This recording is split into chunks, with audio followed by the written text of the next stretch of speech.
बिस्मिल्लाहिर्रहमानिर्रहीम। नाज़रीन अस्सलाम वालेकुम। आज की इस वीडियो में हम आपको बताएंगे कि साबिक़ वज़ीर आज़म नवाज़ शरीफ ने मौजूदा सियासी हालात से फ़ायदा उठाने के लिए, सियासी रिलीफ हासिल करने के लिए या सियासी डील हासिल करने के लिए लंदन से अहम पैगाम भेजा है। लेकिन ये पैगाम शहबाज शरीफ को नहीं भेजा गया, मरीम नवाज़ को नहीं भेजा गया, बल्कि मुस्लिम लीग नवाज़ के अहम रहनुमा को यह पैगाम नवाज़ शरीफ की जानिब से पाकिस्तान भिजवाया गया है। ये पैगाम क्या है, किस तरह से सियासी फ़ायदा हासिल करना है, इसकी तफसीलात भी आपके साथ शेयर करेंगे। दूसरी जो खबर आपके साथ शेयर करेंगे वो खबर ये है नाज़रीन के कर्जा कमीशन की रिपोर्ट वज़ीर आज़म इमरान खान को जमा कराई जा चुकी है। लेकिन इस रिपोर्ट में ये इंकिशाफ किया गया है कि नवाज़ लीग और पीपी के दौर में लिए गए कर्ज़ों में 100 अरब रुपए का ख़जाने को नुकसान पहुँचा है। इस रिपोर्ट में मज़ीद क्या इंकिशाफ किया गया है और चीनी कमीशन की रिपोर्ट जो पब्लिक की जा चुकी है, ईद के बाद इस रिपोर्ट के हवाले से मज़ीद क्या पेशरफ्त हो सकती है, उस पर भी बात करेंगे। वीडियो का बाकायदा आगाज़ करने से सबसे पहले तो मेरी रिक्वेस्ट होगी कि जिन दोस्तों ने अभी तक हमारा ये चैनल सब्सक्राइब नहीं किया वो चैनल को सब्सक्राइब भी करें और बेल आइकॉन का बटन है वो भी ज़रूर प्रेस कर लें। लेकिन थोड़ी सी बात करेंगे, कल कराची में जो PIA का तैयारा हादसे का शिकार हुआ, गिर कर तबाह हुआ, उस पर अब एक नई कंपेन ये चलाई जा रही है कि जो PIA के चेयरमैन हैं अरशद मलिक साहब, उनसे इस्तीफ़े का मुतालबा किया जा रहा है। समझ नहीं आती कि किस बेस के ऊपर ये मुतालबा किया जा रहा है कि अरशद मलिक साहब जो है वो अपने ओहदे से रिज़ाइन कर दें। हालांकि रिकॉर्ड ये है, चीज़ें जो रिकॉर्ड के ऊपर मौजूद हैं कि जब से अरशद मलिक साहब ने PIA की ज़िम्मेदारी संभाली है, PIA खसारे से निकलकर मुनाफा बख्श इदारा बनने की जानिब गामज़न हो चुका है। लेकिन वजह यह है, बाकी तैयारे में क्या ख़राबी थी नहीं थी इस हवाले से तो वजाहत पेश की जा चुकी है अरशद मलिक साहब की जानिब से। लेकिन वजह यह है अरशद मलिक साहब को हटाने की कि एक मखसूस लॉबी है जो नहीं चाहती कि अरशद मलिक जो है बतौर CEO अपनी ज़िम्मेदारियाँ सर अंजाम दें। क्यों वो ये नहीं चाहती है लॉबी? क्योंकि अरशद मलिक साहब एक गरीब के बेटे हैं, डाउन टू अर्थ हैं, नीचे से ऊपर आए हैं। पाकिस्तान एयरफोर्स में 9 प्रमोशंस उन्होंने हासिल की हैं। जब से चेयरमैन CEO बने हैं PIA के, उन्होंने कोई तनख्वाह नहीं ली और दिन रात इसी कोशिशों में गामज़न है कि PIA को बेहतरी की जानिब गामज़न करने के लिए हर कदम जो ज़रूरी है वो उसे उठाया जाए। लेकिन यहाँ पर तमाम तर कल जो हादसा पेश आया, दिलखराश वाक़या पेश आया, इसकी ज़िम्मेदारी जो है वो अरशद मलिक पर डाली जा रही है, जो किसी तरह से भी इंसाफ के तकाज़ों के ऐन मुताबिक नहीं है। अरबों रुपए का PIA का खसारा है। अगर इतने वसाइल अरशद मलिक साहब के पास होते तो वो शायद जितने अरसे से वो PIA के चेयरमैन हैं, नए जहाज़ जो है वो PIA में इंडक्ट कर चुके होते। लेकिन यहाँ पर मुश्किलात ये हैं कि हुकूमत खुद फाइनेंशियल कंस्ट्रेंट का शिकार है, मुआशी मुश्किलात का शिकार है, तो PIA के अंदर भी मुआशी बदहाली है। तो किस तरह से वो नए प्लेन जो है वो इसमें इंडक्ट कर सकते हैं? तो मौजूदा वसाइल के अंदर रहते हुए बेहतर से बेहतर सर्विसेज फराहम करने की कोशिश जो है वो अरशद मलिक की जानिब से की जा रही है। लेकिन कल मौजा ये हुआ, दिलखराश वाक़या था, बदकिस्मत तैयारा गिर कर तबाह हुआ। जैसा कि हमने आपको कल भी बताया था कि जिसमें हमने एस्टिमेट तो यही कर लिया था, जो मीडिया पर रिपोर्ट चली थी कि जितने भी जहाज़ में लोग मौजूद हैं वो हलाक हो गए, जाम बहक हो गए, शहीद हो गए। लेकिन बाद में ये इतलात भी आई कि जो पंजाब बैंक के जो सदर थे, अल्लाह ताला ने उन्हें भी बचा लिया और एक ज़ुबैर नामी शख्स था, उन्हें भी बचा लिया गया। बल्कि उसके साथ साथ जो गुलकार ज़ोहेब हसन थे, उन्होंने भी इस जहाज़ में सफ़र करना था, वो भी अपना प्लान चेंज कर गए, वरना अदरवाइज़ तो वो भी इस प्लान में शामिल होते। लेकिन अल्लाह ताला ने जिसको बचाना होता है तो जिसे अल्लाह रखे उसे कौन चखे। और इसी तरह से एक एयर होस्टेस भी जिन्हें ऐन वक्त के ऊपर जहाज़ से उतार लिया गया था, मधिया इरम नामी एयर होस्टेस को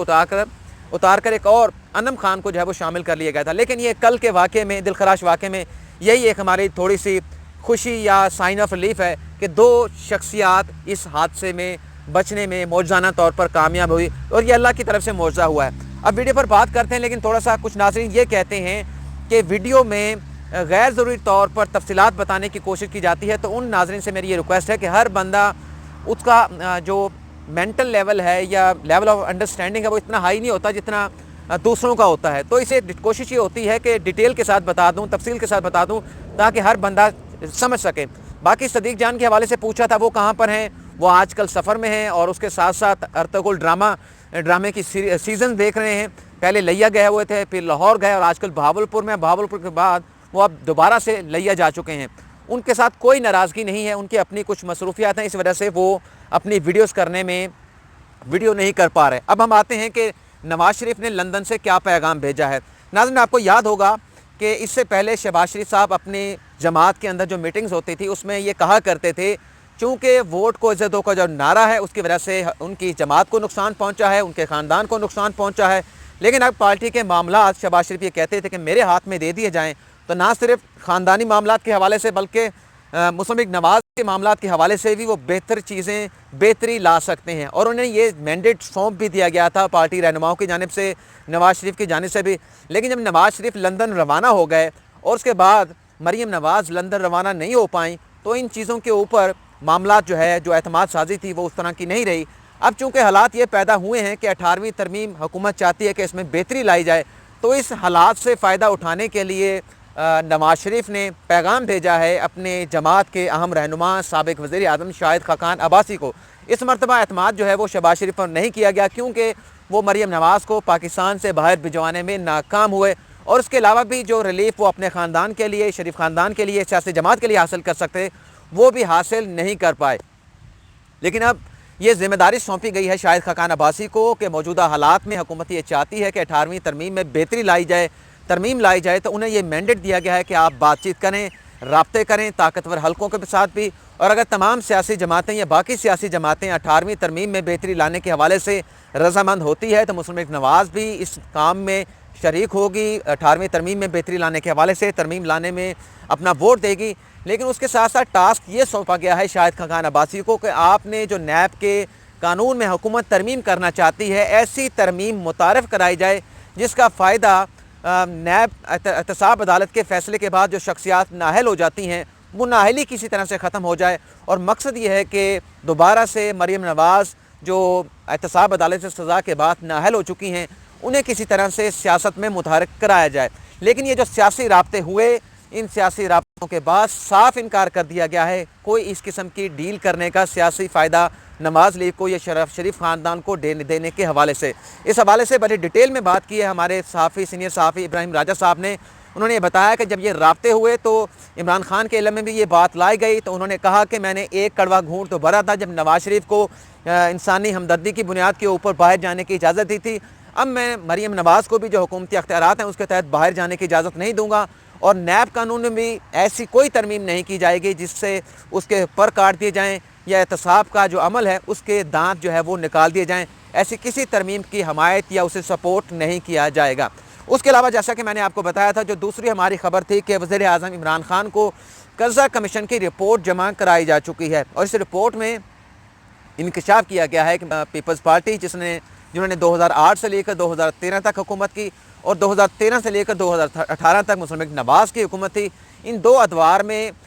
24,000 کا قرضہ وہ لیا گیا۔ پہلے 6600 ارب کا قرضہ تھا، لیکن ان کے دور میں 24,000 ارب کا اور قرضہ لیا گیا، اور جو پروجیکٹس ترقیاتی منصوبے ان ادوار میں لگائے گئے، 1000 سے زائد ترقیاتی منصوبوں کا کمیشن کی جانب سے جائزہ لیا گیا، اور اس میں پھر یہ فائنڈنگ دی گئی ہے، بتایا گیا ہے، رپورٹ میں ذکر کیا گیا ہے کہ دونوں حکومتوں کے دور میں مسلم لیگ نواز اور پیپلز پارٹی کے دور میں 1000 ارب روپے کا ملک کو نقصان پہنچا ہے، خزانے کو نقصان ہوا ہے، یہ فائنڈنگ دی گئی ہے۔ اور اس کے ساتھ ساتھ یہ بھی بتایا گیا کہ غیر ملکی جو مالیاتی ادارے ہیں جن میں ایشیائی ترقیاتی بینک شامل ہیں، جس میں عالمی بینک شامل ہیں، اس سے قرضے لے کر جو منصوبے یہاں پر پاکستان میں لگائے گئے، جو ڈیولپمنٹ پروجیکٹ لگائے گئے، ان کی افادیت بھی اس طرح سے نہیں ہوئی، بلکہ ان کی افادیت کا تناسب انتہائی کم رہا۔ 25 سے 30% تک ایسے منصوبے جو غیر ملکی بینکوں سے قرض لے کر لگائے گئے تھے، 25 سے 30% تک ان قرضوں کی افادیت رہی، ان کی کامیابی کا تناسب رہا۔ اور اس میں یہ بھی بتایا گیا ہے، کچھ خاندانوں کے حوالے سے نشاندہی کی گئی کہ کس طرح سے انہیں فائدہ پہنچا، انہوں نے فائدہ اٹھایا، اور یہ بھی بتایا گیا کہ K4 کا جو منصوبہ ہے اس کا جو ڈیزائن تبدیل کیا گیا اس سے بھی خزانے کو اربوں روپے کا نقصان ہوا۔ اور ڈیزائن کیوں تبدیل ہوا، اس میں یہ بھی بتایا گیا کہ ایک ہاؤسنگ سوسائٹی کے لیے یہ ڈیزائن وہ تبدیل کیا گیا، اس میں تبدیلی لائی گئی جس سے اربوں روپے کا مزید نقصان ہوا۔ اور جو موٹر وے 3 پروجیکٹ تھا، اس کے حوالے سے یہ بتایا گیا کہ اس منصوبے کو لانچ کرنے کے حوالے سے، اس کی تعمیرات کے حوالے سے تاخیر کی گئی، اور تاخیر کی وجہ سے اس منصوبے میں منصوبے کی لاگت میں 100% اضافہ ہوا، مطلب ڈبل ہو گیا جو لاگت لگائی گئی تھی یا اسٹیمیٹ لگایا گیا تھا، تو اس میں 100% تک اضافہ ہوا۔ اب اس کے ساتھ ساتھ اس منصوبے میں اس میں اور بھی باتیں کی گئی ہیں جو مجھے یاد نہیں رہی۔ ہاں، اس کمیشن کی جو سربراہی ہے وہ حسین اصغر صاحب کر رہے ہیں، اور حسین اصغر صاحب اس سے پہلے NICL اسکینڈل جو تھا اس کی تحقیقات بھی کر چکے ہیں، اس میں मरहूम अमीन फ़हीम का नाम भी आया था, और परवेज़ इलाही के बेटे मोनिस इलाही का नाम भी NICL स्कैंडल में आया था, और उसकी तहकीकात कर रहे थे हुसैन असगर साहब, जिन्होंने कर्जा कमीशन की तहकीकात की हैं। लेकिन PP के दौर में उन्हें NICL की तहकीकात से हटा दिया गया था, लेकिन फिर सुप्रीम कोर्ट के हुक्म पर दोबारा उन्हें इस तहकीकात में लाया गया। शुगर कमीशन की रिपोर्ट के हवाले से हुकूमत जिस तरह उसे पब्लिक कर चुकी है, अब इन केसेस को FIA को भिजवाया जाएगा, NAB को भिजवाया जाएगा, लेकिन ईद के बाद इस बात का इम्कान है कि इस रिपोर्ट को शिगुरमल एसोसिएशन की जानिब से, और उसके साथ साथ जहांगीर तरीन खान की जानिब से, और मोनिस इलाही की जानिब से, चौधरी बरादरान की जानिब से, और खुसरो बख्तियार के जो भाई हैं अली शहरियार, उमर शहरियार, उनके जानिब से अदालत में चैलेंज किया जा सकता है। जहांगीर तरीन ने तो सरदस इस रिपोर्ट को मुस्तरद कर दिया, झूठ का पलंदा करार दिया, और जो इसमें लिखा गया है उन तमाम बातों को मुस्तरद कर दिया गया। तो ये तो आज की तफसीलात थी। आज हम भी क्योंकि ईद करीब आ चुकी है, मेरे ख्याल से तो ईद सादगी के साथ मनानी चाहिए, लेकिन अपनों के साथ भी जाना है, अपनों के पास जाकर ईद मनानी है। तो आज की इस वीडियो के बाद हो सकता है कि कोई नई वीडियो ईद के बाद ही हम बना पाएँ। तो घर के लिए रवाना हो रहे हैं, मेरे लिए भी दुआ करें कि अल्लाह ताला खैर आफियत से मुझे अपने घर तक पहुँचाए, मंज़िल मकसूद तक पहुँचाए। 8 से 10 घंटे का मेरा ये सफ़र होगा, और मेरी आपके लिए भी दुआएं हैं कि आपकी ये ईद जो है वो खुशियों भरी हों, लेकिन सादगी को हाथ से ना छोड़िएगा। और ये जो हमारे प्यारे इस ईद के मौके के ऊपर हमसे बिछड़ गए हैं, जहाज़ का जो हादसा पेश आया, इनके लिए भी दुआ करनी चाहिए। लेकिन एक बदकिस्मत ऐसा वाक़या है कि 2017 में भी ऐसा वाक़या हुआ था, जब एक ऑयल टैंकर का वाक़या अहमदपुर शर्किया के करीब हुआ था। मेरा अपना